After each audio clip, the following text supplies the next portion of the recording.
के इस धम्मवर्ग में आप सभी का हार्दिक स्वागत करती हूँ।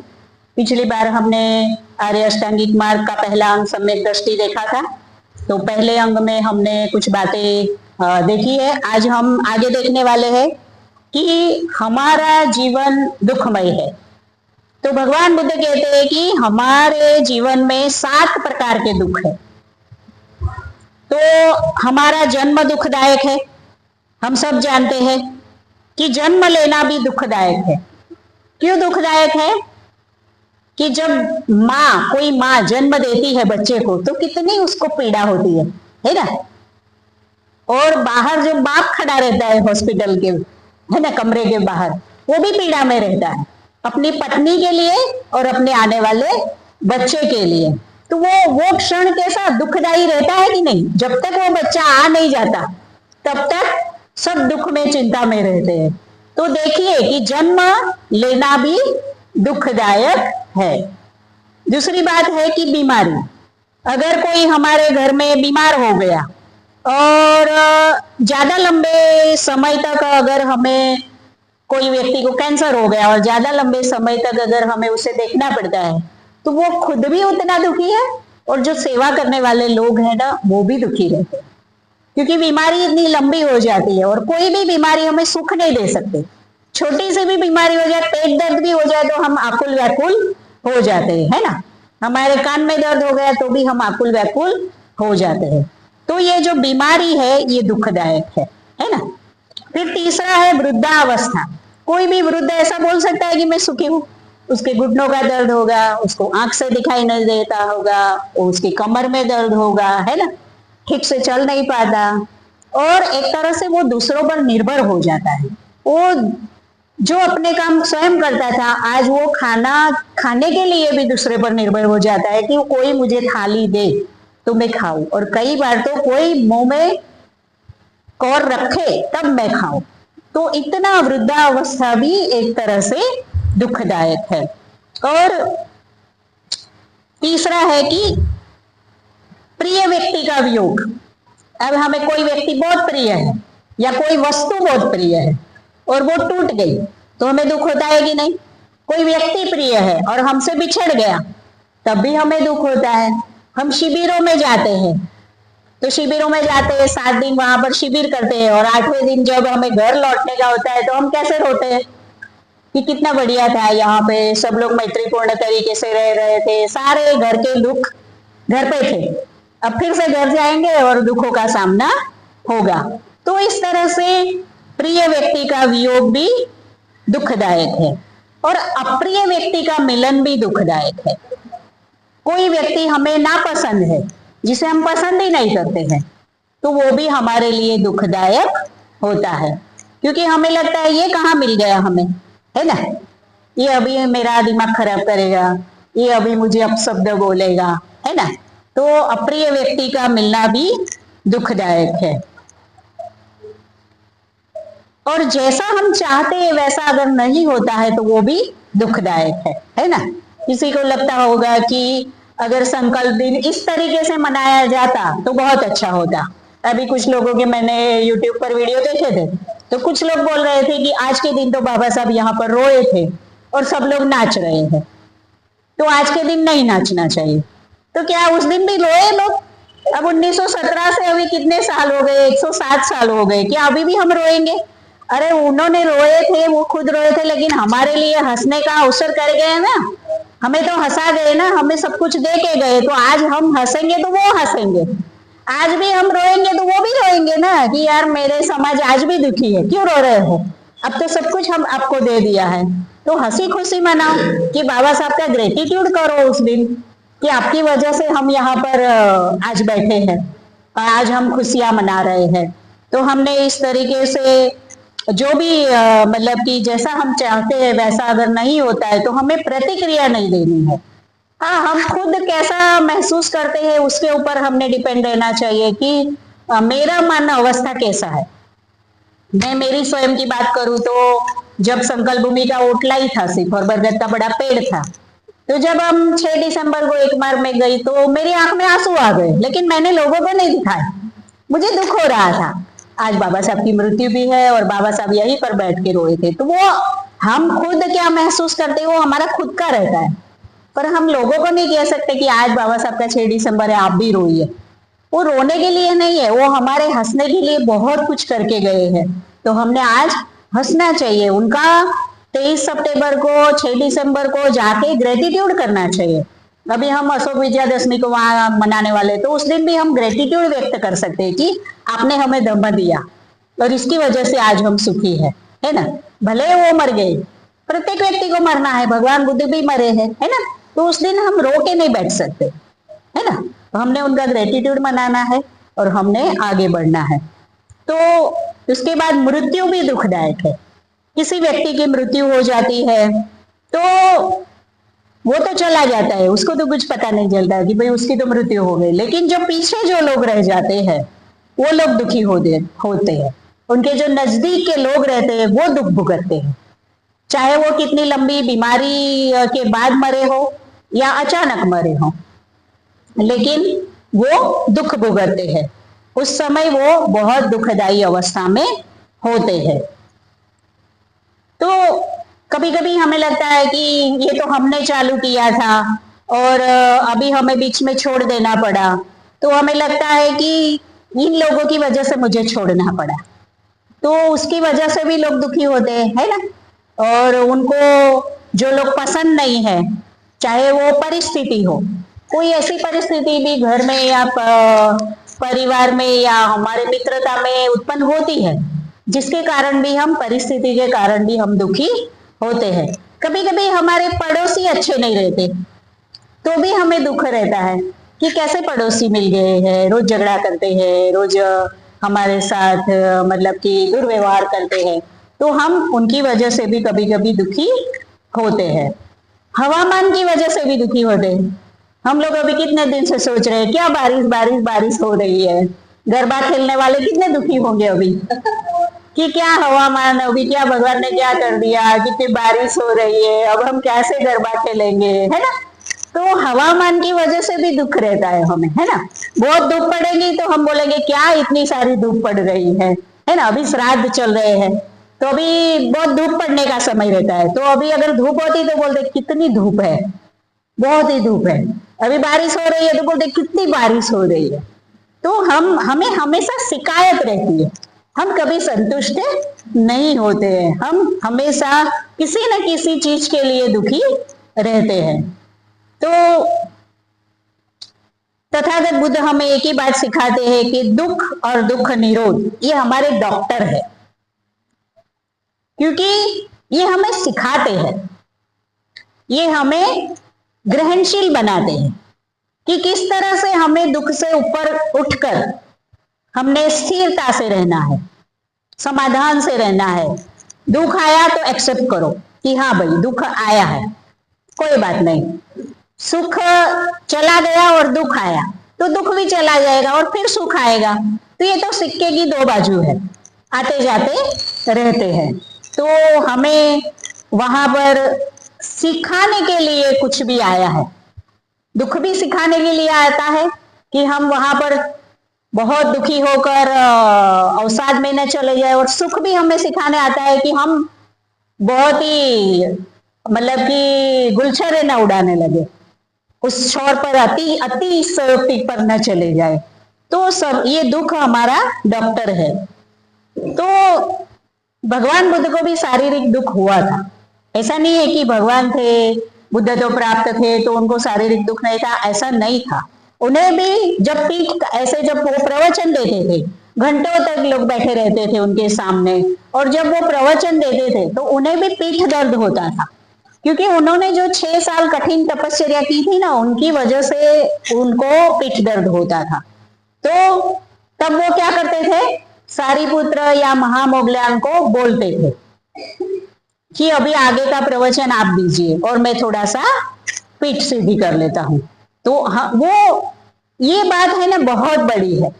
बाकी धर्मों में कैसा कि ईश्वर को कोई दुख होता नहीं है, वहां चमत्कार दिखाया जाता है। तो मैं जगदीश काश्यप की बात मुझे याद आई कि जगदीश काश्यप जी तो ब्राह्मण थे, तो एक बार वो पूछने गए शंकराचार्य से कि मुझे ना मेरे कुछ प्रश्नों के उत्तर नहीं मिल रहे हैं। तो शंकराचार्य जी ने कहा कि वेदों में आपको अपने प्रश्नों के उत्तर मिल जाएंगे। तो जगदीश काश्यप ने वेद पढ़ लिए, फिर गए उनके पास कि मुझे मेरे प्रश्नों के उत्तर वेदों में भी नहीं मिले। वो बोले कि अभी तो तुमने सब कुछ पढ़ लिया, अभी एक ही जगह है जहां तुम्हें तुम्हारे प्रश्नों के उत्तर मिलेंगे। त्रिपिटक पढ़ना शुरू करो, बुद्ध को जानना शुरू करो। जब वो बुद्ध के बारे में पढ़ रहे थे और जब ये बात आई कि बुद्ध प्रवचन दे रहे हैं और बुद्ध को पीठ दर्द हो रहा है और भगवान बुद्ध कह रहे हैं कि सारिपुत्र आप आगे आइए और इस प्रवचन को कंटिन्यू करिए, वहां पर जगदीश काश्यप खुश हो जाते हैं कि मुझे मेरे प्रश्न का उत्तर मिल गया। कि चाहे वो बुद्ध बन जाए चाहे वो ईश्वर हो, वो एक जब वो मनुष्य देह धारण करके आता है तो उसे दुख होना ही है। कोई भी ऐसी व्यक्ति नहीं है कि जिसे दुख न हो।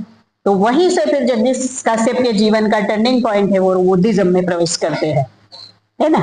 तो जगदीश काश्यप के कहीं मजिम निकाय मेरे घर में है, जगदीश काश्यप का उन्होंने लिखा है, तो हम अभी उनको बौद्ध गुरु करके देख सकते हैं, बौद्ध आचार्य करके। तो ये बहुत ही बड़ी बात है कि बुद्ध की मृत्यु भी डायरिया से हुई थी, है ना, शारीरिक दुख से ही हुई ना, कोई चमत्कारिक तो मृत्यु नहीं है उनकी। उनको चुन लोहार का भोजन मिला और वो विषाक्त हो गया था, वो इस तरह से पकाया गया था कि विष युक्त हो गया था। तो भगवान ने कहा सिर्फ मुझे परोसा जाए और बाकी का भोजन खड्डे में गाड़ दिया जाए, सिर्फ बुद्ध ही इस भोजन को पचा सकते। और उन्हें डायरिया हो गया, रक्त बहने लगा। और यहाँ दिखाते हैं कि बुद्ध की भी मृत्यु डायरिया से हुई। यानी मनुष्य देह जब धारण करते हैं तो दुख तो है ही, क्योंकि मनुष्य देह जब तक हम धारण करते हैं शारीरिक और मानसिक दुख रहेंगे। जब हम बुद्ध बन जाएंगे तो न मन का दुख रहेगा, शरीर तो हम प्राप्त करने ही वाले नहीं है, तो शारीरिक दुख तो होगा ही नहीं, और मन भी मुक्त हो गया होगा तो मन का दुख भी नहीं होगा। तो इस तरह से यहाँ पर भगवान बुद्ध हमें दिखाते हैं कि हमें भावनिक रूप से कैसे स्वयं को बाहर निकालना है ना। अधिक अगर सुखी होने का हमें प्रयास करना है तो सच्चा सुख आपको तभी मिल सकता है जब हम मुक्त हो जाए। हम ये 3 विष जो बीच में बताए हैं, राग द्वेष मोह, है ना, ये सांप, डुक्कर और कुकड़ा, है ना, ये 3 हमारे स्वभाव दिखाए हैं, राग द्वेष मोह। अगर इससे हम मुक्त हो गए तो हम सुखी हो जाएंगे, हम इस भाव चक्र से बाहर यहाँ खड़े होंगे बुद्ध बनकर, तब हम पूर्ण रूप से सुखी हो सकते हैं। तो हमें अगर सच्चा सुख प्राप्त करना है, अधिक सुख प्राप्त करना है, तो हमें मुक्त होना होगा। पर हमें कौन सी चीजें रोकती है सुखी होने से? तो हमारे जो कौटुंबिक संस्कार है, हमें बचपन से जो संस्कार दिए गए हैं, है ना, कि परंपरा से जो भी हमारे परिवार में चला आ रहा है, उन संस्कारों की वजह से हम दुखी हैं। कोई बच्चा हिंदू धर्म में पैदा हुआ तो उसको हिंदू धर्म सिखाया जाएगा। कोई बच्चा ब्राह्मण धर्म में पैदा हुआ, ब्राह्मण जाति में, तो उसको उसका ब्राह्मण धर्म समझाएगा कि तू उच्च है। उसको बचपन से ही समझाया जाएगा कि तुम ब्राह्मण हो, तुम उच्च हो, तुम हिंदू हो, ये मुसलमान है, ये अछूत है। तो बचपन से वो संस्कार बच्चे को दिए जाते हैं। तो वो जो जाति है, बचपन से कौटुंबिक संस्कार जो हमें मिलते हैं, उसके कारण भी हम दुखी होते हैं।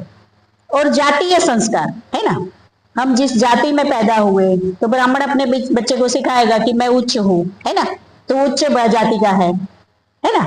हमें सिखाया जाएगा कि हम नीची जाति के, वहां नहीं छूने का। तो हमारे अंदर कैसा कमजोर होगा हमारा मन, आत्मविश्वास हमारे अंदर नहीं रहेगा।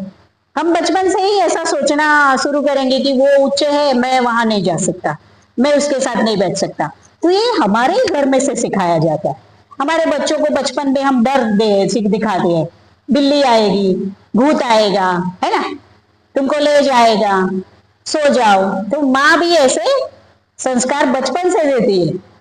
तो हमने ऐसे संस्कार बच्चों को नहीं देने हैं, हमने उनको वीरता सिखानी है ना।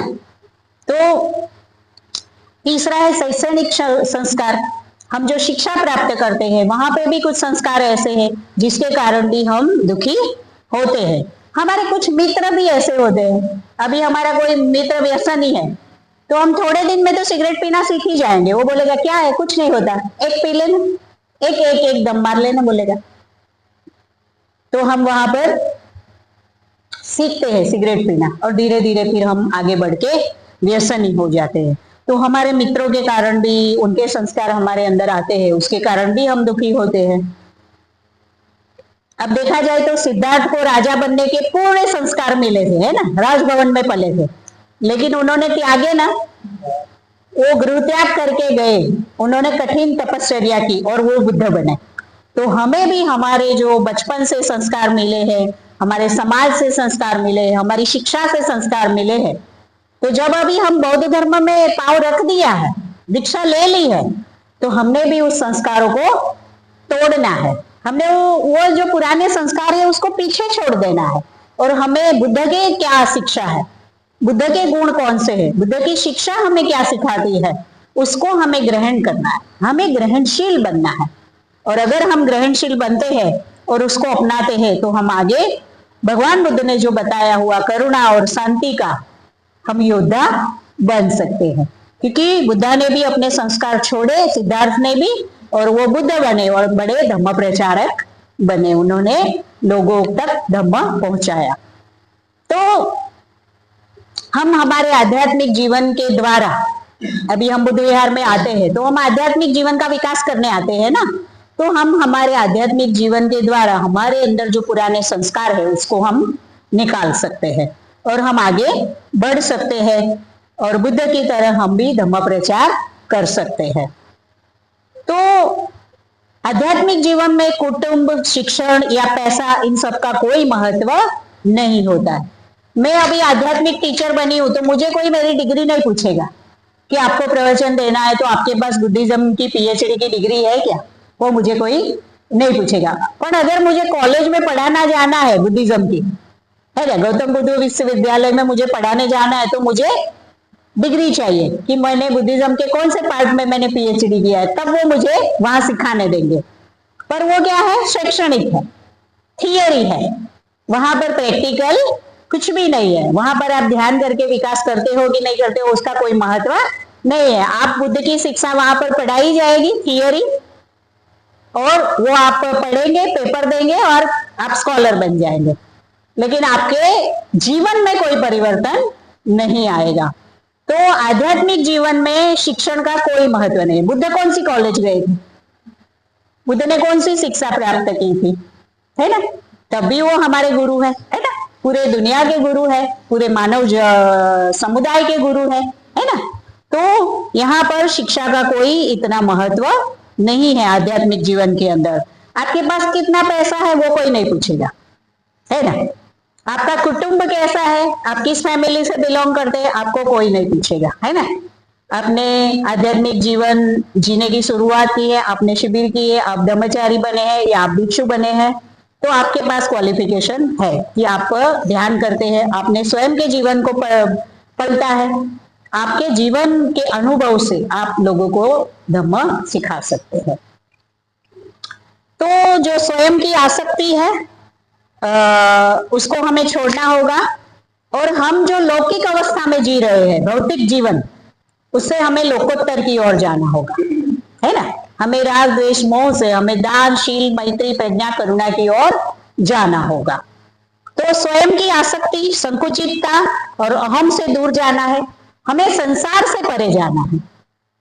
हम जिन आसक्तियों में फंसे हैं ना, हमारा परिवार, हमारा नाती पोता, है ना, हमारा घर, हमारा गोल्ड, है ना, ओ कितनी सारी आसक्तियों से हम बंधे हैं कि संडे के क्लास में भी हमें आने के लिए, समय निकालने के लिए बहुत जद्दोजहद करनी पड़ती है कि आज जा पाऊंगा कि नहीं। कई लोग कल आने को बोल रहे थे, फिर मैसेज लिख देते हैं कल मैं नहीं आ पाऊंगा, मेरा ये काम है।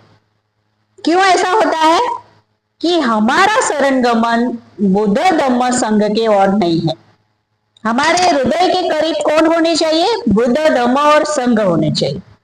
पर हमारे हृदय के करीब कौन है, हमारा परिवार, हमारी नौकरी, हमारा पद, प्रतिष्ठा, पैसा, ये सब हमारे दिल के करीब है और बुद्ध धम्म संघ तो मालूम नहीं कहाँ है।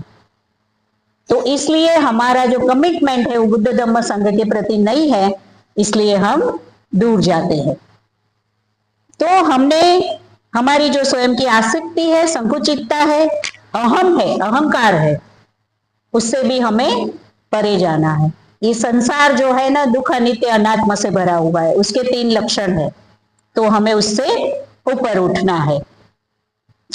तो दुख हमारे अंदर जागृति निर्माण करता है और हमारे हृदय में बौद्ध धम्म के लिए जगह करता है ना। हमारे अज्ञान की वजह से हमारे ऊपर संस्कार पड़े, हमें मालूम नहीं रहता, हम अज्ञानी है, तो अज्ञान के कारण हम कुछ बातें सीखते हैं, गलत बातें, उसको 1 बार करेंगे, 2 बार करेंगे, फिर क्या होता है, वो हमारी आदत बन जाती है। आदत माने संस्कार बन जाता है। तो हमारे अज्ञान की वजह से संस्कार बना, संस्कार की वजह से विज्ञान निर्माण हुआ, है ना, और विज्ञान की वजह से फिर शरीर मिला, नाम रूप, और नाम रूप मिला तो फिर 6 इंद्रिया, है ना, 6 इंद्रिया मिली तो फिर स्पर्श तो होने ही वाला है।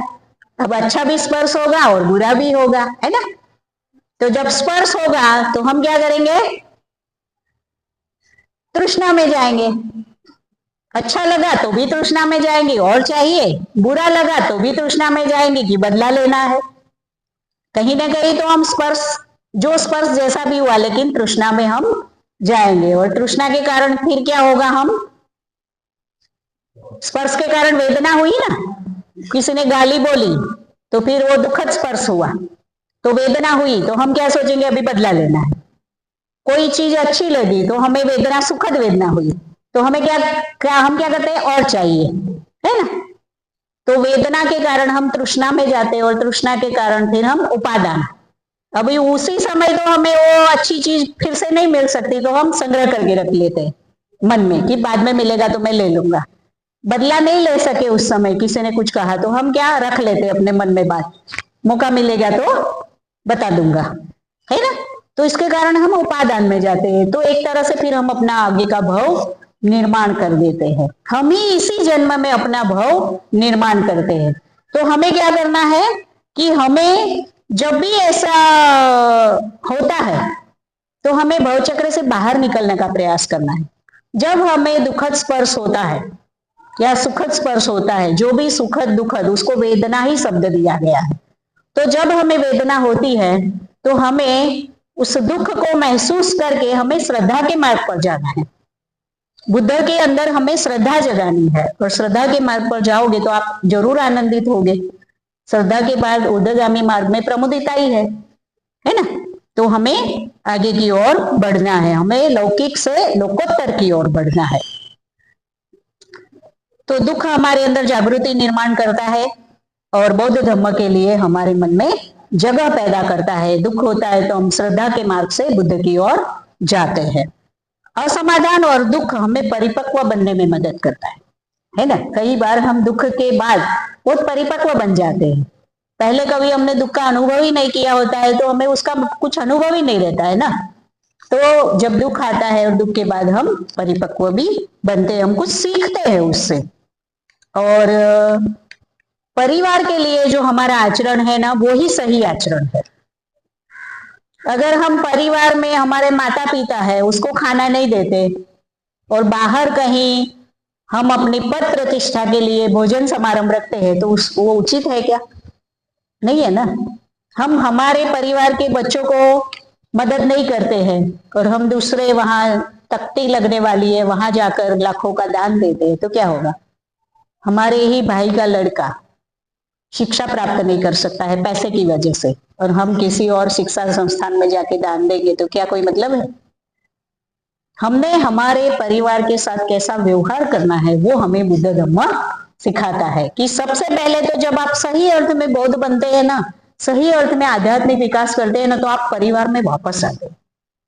आपका व्यवहार बदलता है परिवार के लोगों के साथ। तो आपने अपने परिवार के साथ अपना अच्छा आचरण और सच्चा आचरण करना है।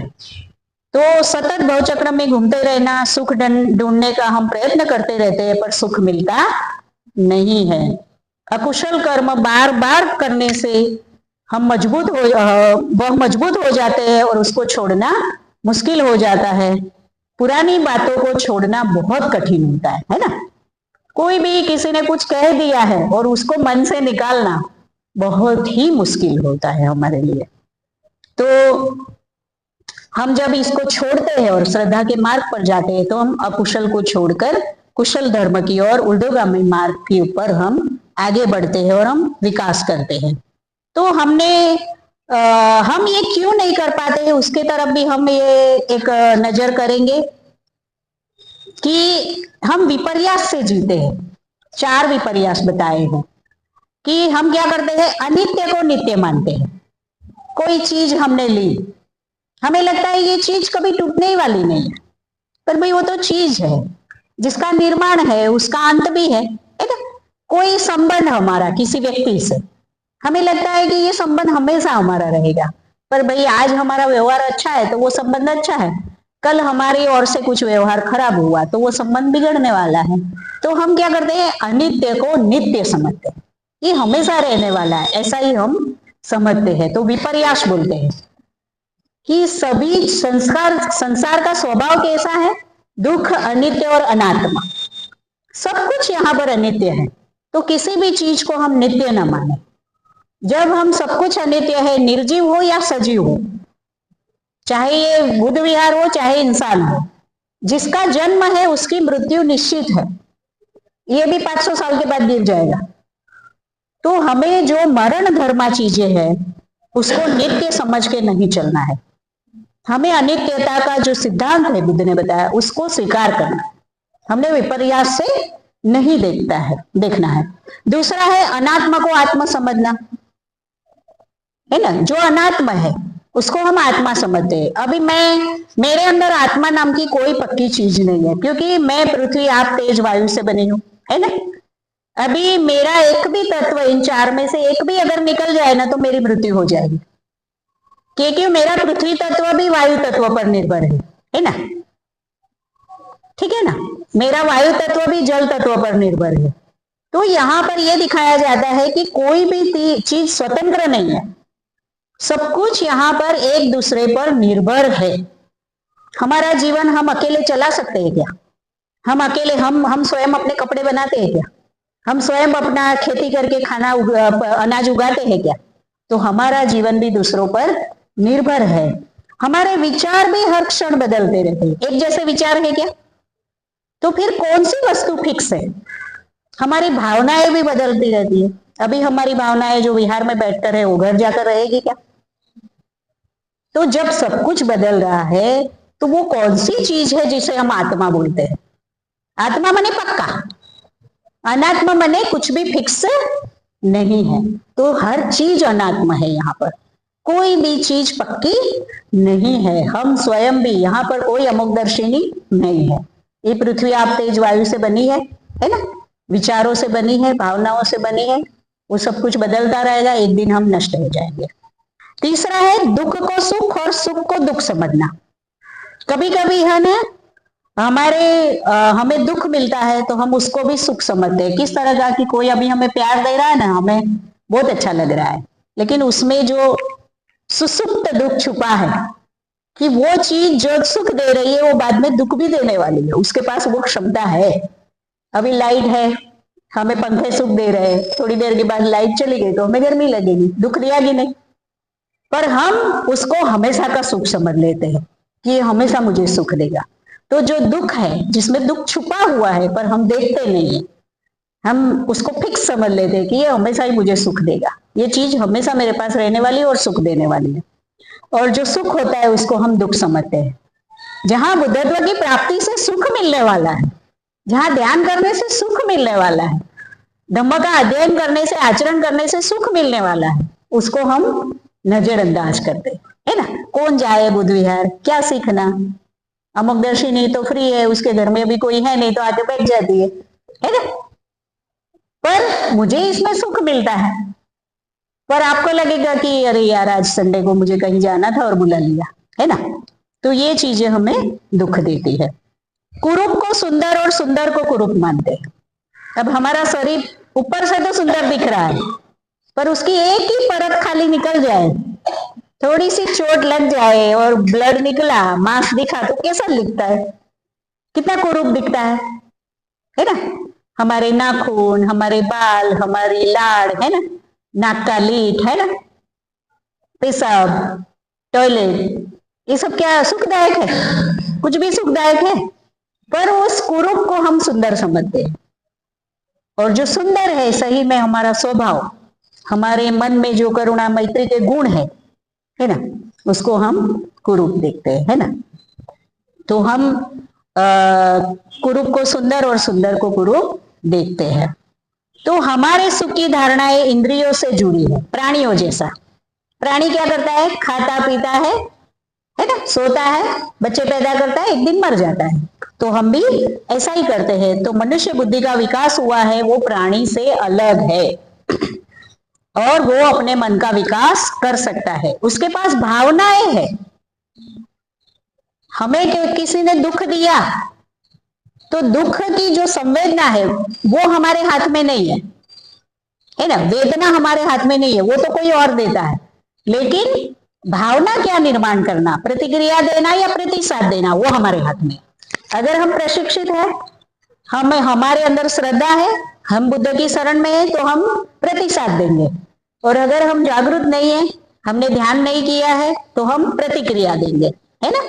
तो हमने हमारे अंदर जो हमने विकास किया है वो हमें निर्वाण की ओर ले जा सकता है। हम प्राणी से अलग है क्योंकि हमारे पास जो भावनाएं है वो हमारे हाथ में है कि हम कौन सी भावना निर्माण करें। तो सत्यता को नहीं देखते और विपर्यास से जीते हैं हम, है ना। तो वो ही दुख है। हमें सत्य को समझना चाहिए प्रज्ञा से। जब तक आप अपने अज्ञान को नहीं तोड़ोगे ना, तब तक आप सुखी नहीं हो सकते। तो अज्ञान को कैसे तोड़ा जाएगा? प्रज्ञा से। प्रज्ञा माने बुद्ध की शिक्षा। बुद्ध का आर्य अष्टांगिक मार्ग जानने का प्रयास करेंगे, पढ़ेंगे, 4 आर्य सत्य पढ़ेंगे तो हमें ज्ञान मिलेगा। तो हमें व्यवहारिक ज्ञान यहाँ से मिल रहा है कि भाई हाँ, ऐसा करूंगा तो दुखी होगा और ऐसा करूंगा तो सुखी होगा। तो हम निर्णय ले सकते हैं ना अपने जीवन में। अभी ये प्रैक्टिकल है, ये मार्ग दिखाया आपने। भगवान बुद्ध ने बताया मैं मार्ग दाता हूं। चलना किसको है? हमें ही है ना। हम अगर चलेंगे, हम अगर विपर्यास नहीं करेंगे और सत्य को देखने का प्रयास करेंगे तो हम सुखी होंगे, है ना। तो चलना हमें है। हमें सत्य को समझना है प्रज्ञा से। अपेक्षा के अनुसार नहीं होता है तो फिर हमारी आंखें खुल जाती है। तो ये बात कब होती है? दुख या निराशा में। जब किसी चीज के लिए हमने अपेक्षा रखी है और वो नहीं होती है तो हम दुख में जाते हैं, निराशा में जाते हैं। पर वहीं पर हमें सम्यक दृष्टि की झलक भी मिलती है कि ये हमेशा मेरे साथ रहने वाला नहीं है, ये चीज कभी ना कभी टूटने वाली थी, ये संबंध कभी ना कभी पूर्ण होने वाला था, है ना। तो हमें यहां पर भी सम्यक दृष्टि की झलक मिल सकती है। हमारा अज्ञान ही हमें भवचक्र में ले जाता है। हम जो लोभ द्वेष मोह में है, हमारा मूल स्वभाव है वो। अगर उसको हम छोड़ना, लोभ है तो त्याग की शुरुआत करो, है ना। द्वेष है तो मैत्री की शुरुआत करो। मोह है, अज्ञान है तो प्रज्ञा प्राप्त करने का, है ना, शिक्षण, जो धम्म का जो शिक्षण है उसको प्राप्त करने का प्रयास करो। तो विरुद्ध बातें करने का प्रयास करो। लोभ द्वेष मोह ये नकारात्मक है और आपका जो लोभ है तो फिर दान दो, त्याग करो, है ना। किसी चीज को त्याग करना यानी दान करना। तो जब आप दान देना शुरू करोगे, द्वेष के सामने मैत्री करना शुरू करोगे, मोह माने अज्ञान है उसके सामने आप प्रज्ञा यानी ज्ञान प्राप्त करने का प्रयास करोगे, तो आप सुखी होगे और भवचक्र से बाहर निकलोगे। तो जीवन का सही अर्थ क्या है? तो जिन्हें मृत्यु समझती है वो ही जीवन का अर्थ समझता है। ये जीवन और कुछ नहीं है, मृत्यु की तैयारी है। पर हमारी मृत्यु कैसी होगी वो हम खुद तय करेंगे। हमें श्रोतापन बन के मरना है। श्रोतापन बनना है तो 3 बंधन तोड़ने पड़ेंगे, है ना। ऊर्ध्वगामी मार्ग पर चलना पड़ेगा। और अगर हमें ऐसे ही मरना है अज्ञान में ही, तो फिर भवचक्र में घूमते रहो। आपके अंदर है, आप अगर वेदना हुई, स्पर्श हुआ और वेदना हुई और आप प्रतिक्रिया देते हैं तो आप भवचक्र में जाओगे। आपको भवचक्र में जाना है प्रतिक्रिया देके, कि आपको जब वेदना होती है तो आपको प्रतिसाद देके श्रद्धा के मार्ग पर जाकर ऊर्ध्वगामी मार्ग में आरूढ़ होकर श्रोतापन बनना है, मुक्ति पानी है। वो हमारे हाथ में है कि हम प्रतिक्रिया दे या प्रतिसाद दे, है ना। तो हम खुद तय करेंगे, तो हमें हमारी मृत्यु कैसी होगी वो हम खुद तय करेंगे। तो जीवन जराधर्मी है, यह पता चलता है तो युवापन का मद भी कम हो जाता है ना। सिद्धार्थ को भी पता चला था कि मैं भी एक दिन बूढ़ा होने वाला हूं। तो सिद्धार्थ ने जब जीवन के 4 दृश्य देखे, बीमार व्यक्ति, वृद्ध व्यक्ति, मृत व्यक्ति और सन्यासी, है ना। तो जब बीमार देखा तो उनको लगा कि मैं भी बीमार होऊंगा। वृद्ध देखा तो उन्होंने सोचा कि शरीर जराधर्मी है, ये शरीर भी एक दिन नष्ट हो जाएगा। मृत व्यक्ति को देखा तो उन्हें पता चला कि मैं भी मर जाऊंगा। सन्यासी को देखा तब उन्हें महसूस हुआ कि भाई हाँ, शांति सादगी का भी एक जीवन हो सकता है, हम सुखी भी हो सकते हैं। तो मृत्यु हमें 4 बातें सिखाती है कि मेरी भी मृत्यु होने वाली है, जीवन अनित्य है। तो जीवन अनित्य है तो हमने हमारे जो जिन लोगों के साथ झगड़े हैं उसको हमें समाप्त करने हैं मृत्यु के पहले, है ना। फिर मृत्यु के बाद पता चले कि अरे उसके साथ तो मेरा झगड़ा रह गया, तो अगले जन्म में मिलेगा, है ना, झगड़ा करने के लिए। तो जिसको आप मिलना नहीं चाहते दूसरी बार, उसके साथ जाकर आज घर जाकर झगड़ा समाप्त कर लेना, सामने से फोन कर लेना कि सॉरी मेरी गलती थी, आप महान हो, उसको जीत दिला दो। कभी कभी हम हार गए और उसको जीत दिला देना तो हम सुखी हो जाते हैं, क्योंकि हमारी जो चेन है ना वो कट जाती है। जब तक हम चेन कनेक्ट रखेंगे ना बदले की, तब तक उसकी नकारात्मक जो बातें वो भी हमारे तरफ आती रहेगी। तो हमें उस चेन को वहां पर काट देना है कि भैया आप जीत गए, मैं हार गया। वो हमारी खुशी के लिए, हम उसे मिलना नहीं चाहते आगे से, है ना। तो आप जीत गए भाई, उसको जीत हासिल करा दो, उसका थैंक यू करो कि ग्रेटिट्यूड, आपने मुझे जीवन का बहुत ही बढ़िया पाठ सिखाया, है ना। कुछ सीखते हैं हम लोगों से, कुछ ना कुछ तो, है ना।